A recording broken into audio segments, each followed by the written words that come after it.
Hey, what's going on everybody? Temperistic here back again for another Dead by Daylight video. We're trying to introduce new players that are going to be coming over in a couple of weeks when Five Nights at Freddy's DLC comes out over to the game.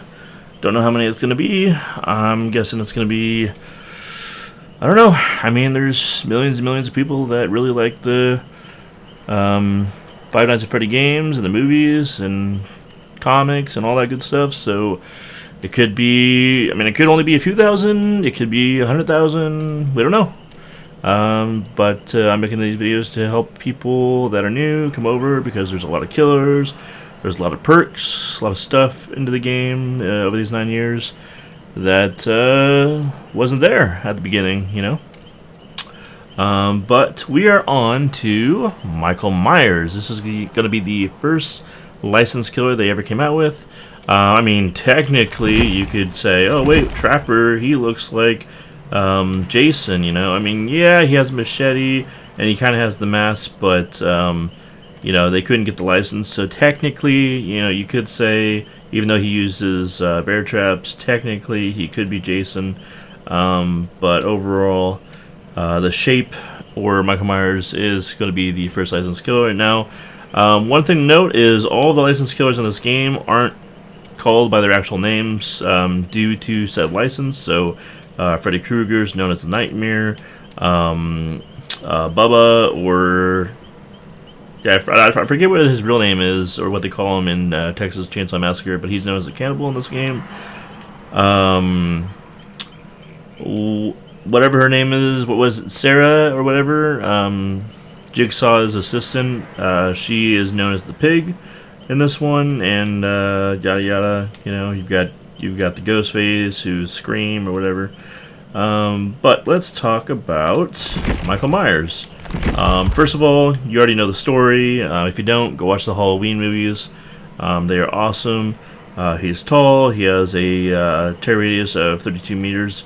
But that is not his actual tear radius, because when he spawns at the beginning of the game, he doesn't have a tear radius. I believe this is his tear radius when he gets to tier 3, and 4.6 meters a second is just the regular base speed that killers walk.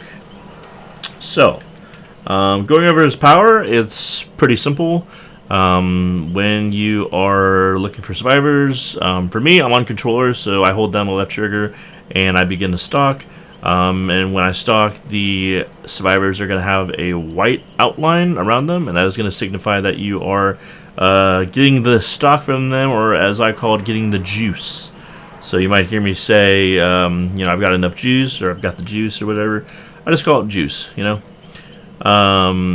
So when you're in Evil Within 1, there's 1, 2, 3.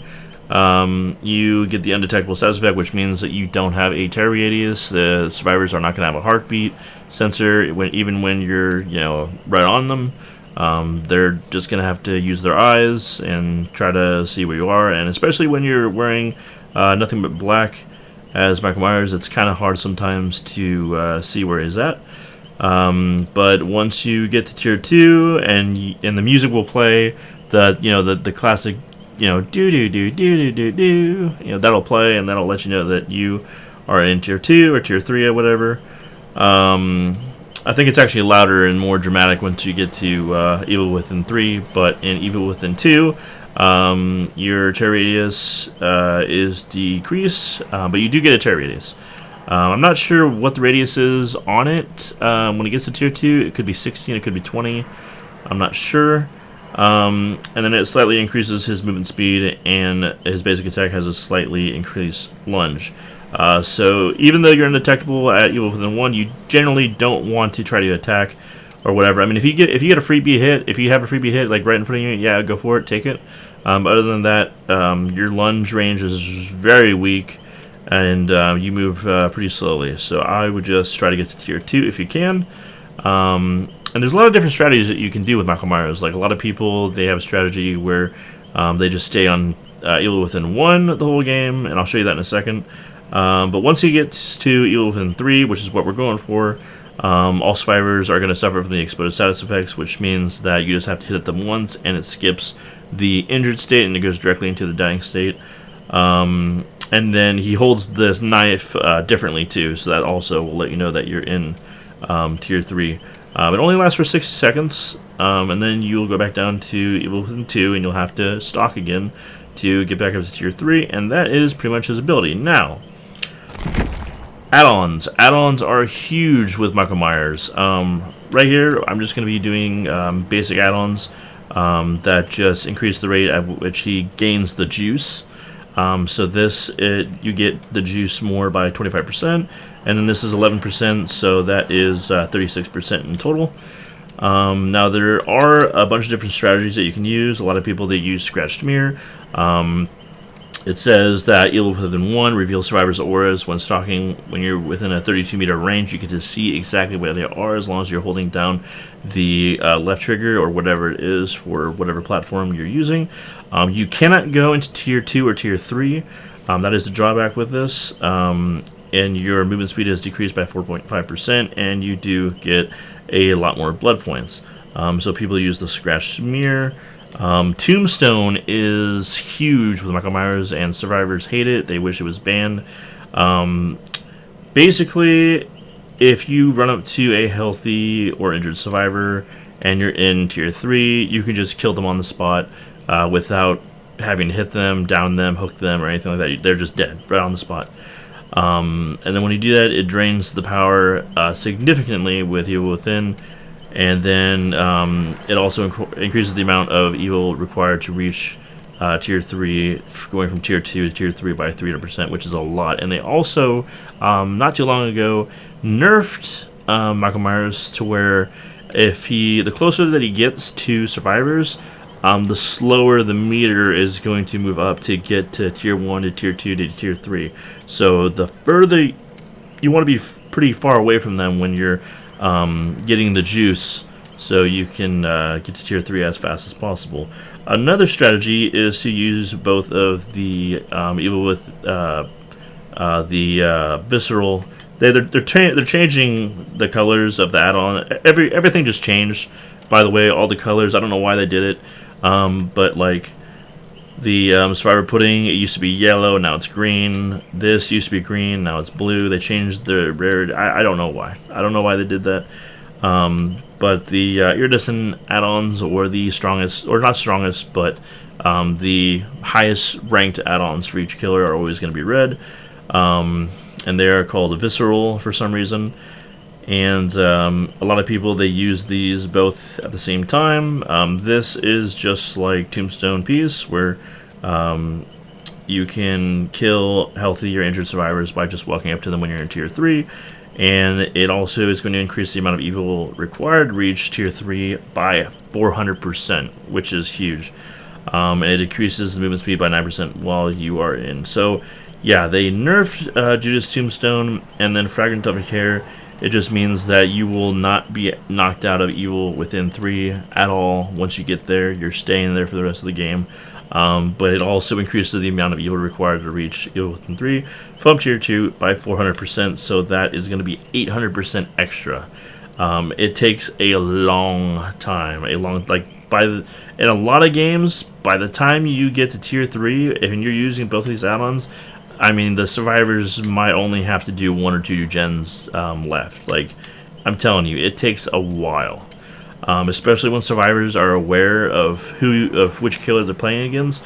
All they have to do is hide behind solid objects, and you will have to get closer to get the juice from them. But like I said, the closer you get, the less that you get from them. So in my games, I've just been using these.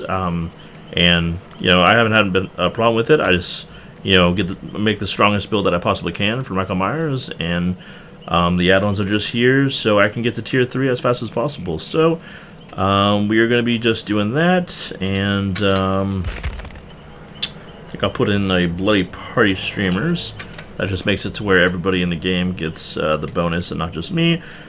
And yeah, let's start it. We are going to be making sure I have the right thing on here. We are going to be, of course, playing in Chaos Shuffle because, like I said, it's not about the build, it's just about the killer. And I just want to kind of show you how it works. There is another skin for Michael Myers, this is the one where he was a patient and he escaped, but we're going to keep it classy here, and also it makes it way easier to see him when he's in that because that's white, and a lot of the maps are dark, you know, so.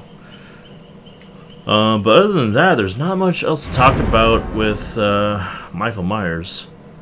I want to say he's about a B tier killer in Dead by Daylight.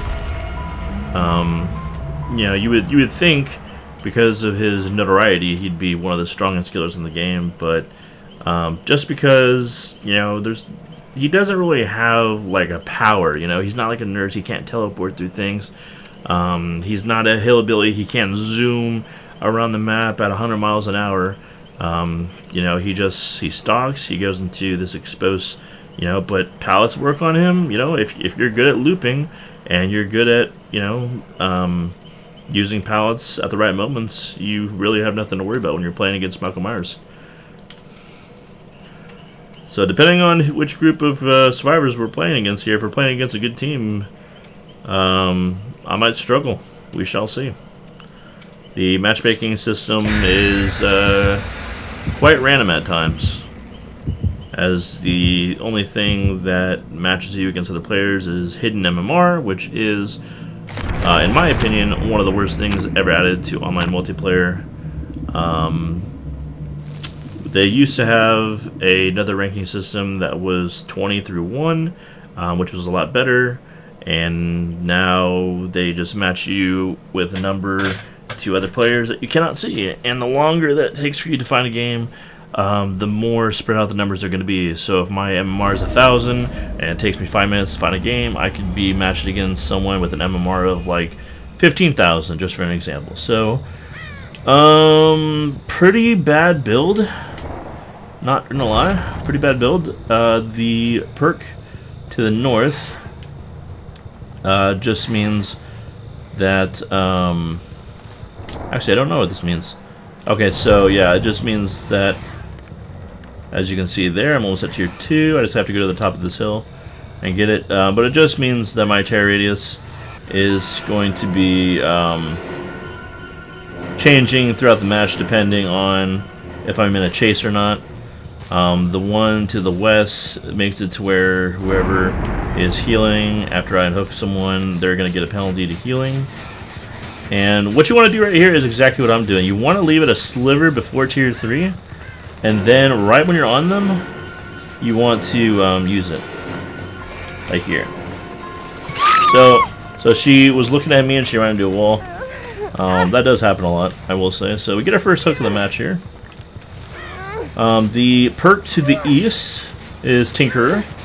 It means that when a survivor has a generator that is at, I believe, 70% completion, I get a notification, and then it'll look like that. But I get a notification, and it will make me undetectable. And then the one on the bottom just gives me a little bit of haste when something happens. I don't remember what. Oh, she's actually going to run over here. I actually don't know why she did that. So they're going to get that gen behind me done. And as you can see, my Tinker is going off. So they get that gen done. We got to see where this person went. Just follow the lines. Run all the way over here.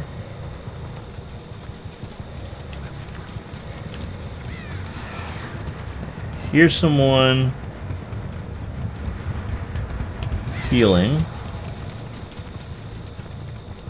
Alright, they're gonna run back over here. So they're doing a good job getting these generators done. Like I said, if you go up against a team like this, I actually don't know where she is. I lost her. I did lose her. So they're all trying to avoid me right now because they don't want to be seen. For for obvious reasons, because if they do, then I'll go into tier 3 again. Break that. And she's going to take me to the shack now, which is the best place you can be as a survivor.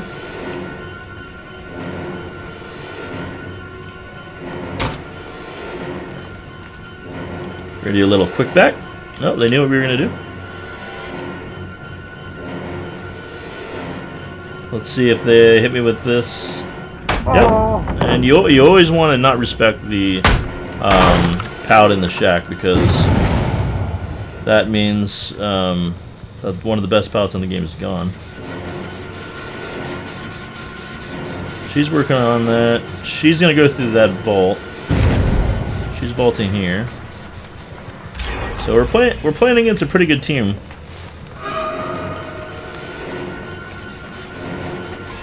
We're going to try to go for it here, but there is a pout that I was not aware of. They get the blind. And we get the hit. So you kind of get to see why Michael Myers is not that great of a killer in this game. It takes a while for his power to, you know, reach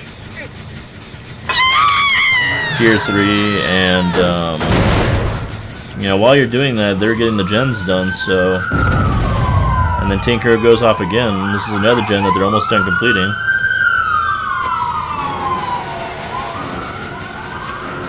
Well, it's kind of tough, you know.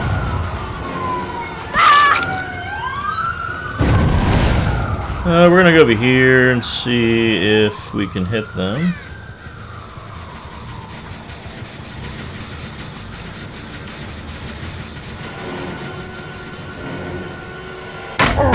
We're gonna tank that because we didn't have enough to get to the down on that person. So I mean, it definitely feels like we're going up against a full team here. I will say that.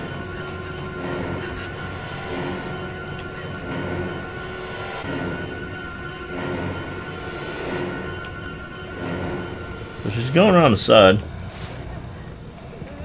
Yeah. These guys are good, man. These guys are good. There's not a whole lot I can do here. They're a really good team. I would say even if somebody was using them, there's you would lose this game. These guys are good. Very, very good. Yeah, I mean, yeah. there's nothing I can do, really. It's tough. It's tough. And then she lost her scratch mark, so she has some perk. So yeah. So you get my point. There's a reason why a lot of people don't use Michael Myers. He's just not that good, you know. Not that good.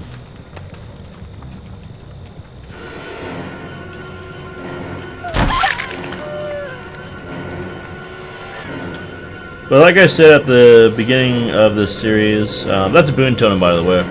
It's basically a hex totem for survivors. They get a little bit boost, like their scratch marks won't show up. They can heal faster in the area. Certain things. But yeah.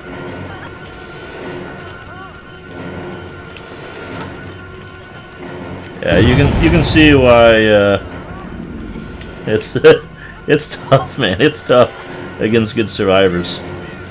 The game is survivor-sided, unfortunately. There's just not a whole lot you can do when playing against a team like this. The game favors them heavily, sadly.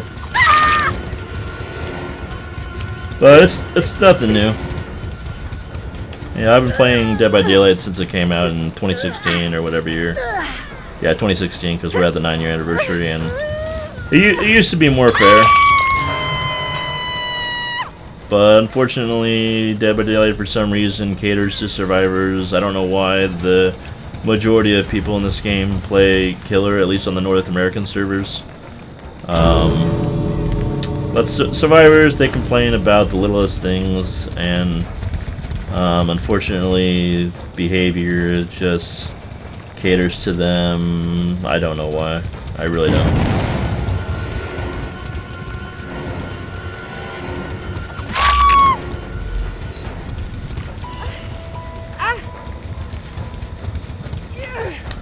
If I had to pick the 3 biggest issues that killers face now, I mean, honestly, it's just the issue is that they've nerfed killer perks and base killer things into almost the ground because they haven't really touched survivor stuff, you know? Killers can only kick a gen 8 times or regress a gen 8 times, and then these spikes come out around the gen that make it to where you can't touch the gen as a killer for the rest of the game.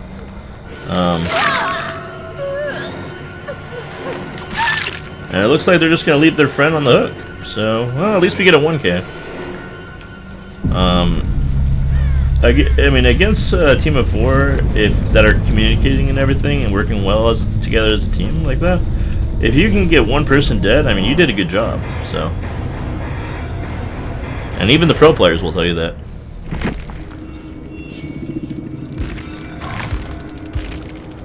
So I mean, yeah, I mean, there isn't a ranking system in this game anymore, but I mean, I'm only level 3 on Michael Myers, and these guys are a 12, a 43, a 132.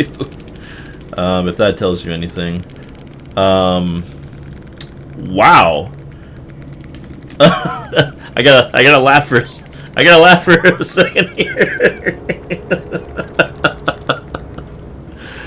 Oh my god. Anyone who plays Dead by Daylight on the regular will know why I'm laughing right now. Okay. I am in the Chaos Shuffle playlist. That means that we all get randomized perks. This person right here, this is a build that pro players will use in regular lobbies. They got a god build. Prove thyself, which means that if they have somebody else working with them on a gen, they get a speed boost. They get another speed boost by working on a gen that they see. With Deja Vu, another 6%, so that's 16%. Balanced Landing is another S-tier perk, which means that when they fall off an edge, which you couldn't really do on this map, so I'll give them that one. And then they got Dead Hard, which makes them take a free hit if they time it right. This is the craziest build I have ever seen in Chaos Shuffle. I mean, the odds of them getting this, it's like 0 point something percent. I'm like shocked. Okay, that's a bad build. Another bad build. I mean, even this one. They can reset a pallet. Life, they get a speed boost. And they get. I mean, even this is like a. Oh, wow, dude. So not only was I going up against a full squad communicating, but I had to go up against like 2 god builds basically. What the fuck? Like, I mean, wow. I'm in awe right now because of that. That's crazy. But anyways, you get the gist of Michael Myers. You guys could probably use Michael Myers because you're gonna be your MMR is gonna be 0. And then the issue also with MMR in this game is something that I didn't mention earlier. Each killer has their own MMR, but let's say that you play nothing but Hillbilly, right? And your MMR is maxed out. Let's say the maxed is 2,500. Even though you haven't played a game with Michael Myers, your MMR with Michael Myers might be like 1,800 or 2,000. Because each killer, even though they have their own MMR, it pulls from your other killers. Which is dumb, but at the same time, you know, it makes it to where you don't play against new players. So it's a tricky system, and at the end of the day, it means that this game is, you know, a lot of RNG in it. But those 2 builds, I mean, play another 20 games, and in those 20 games, I'll be surprised if you see another one of those. That's crazy. Holy cannoli. Anyways, sorry about that. I've just never seen that, and I play this game at least like 10 hours a week. Anyway, I hope you learned something about Michael Myers. You know, kind of a boring killer because you're just holding down the button and, you know, filling up a meter and all that. But, you know, probably more fun in the regular playlist when you can, you know, have perks and have it build around them and things like that. But we're just showcasing off the killer here. And that's going to do it for the video. I hope you guys enjoyed it. I forgot, the Summerfest is this weekend also. Yeah, don't forget, Summerfest this weekend. On Sunday at 10 a.m. PST, 1 p.m. EST. They're going to be showcasing a lot of games that are going to be coming out on Xbox and PC, so be on the lookout for that. Anyways, I'll see you guys in the next one where we will be doing The Hag.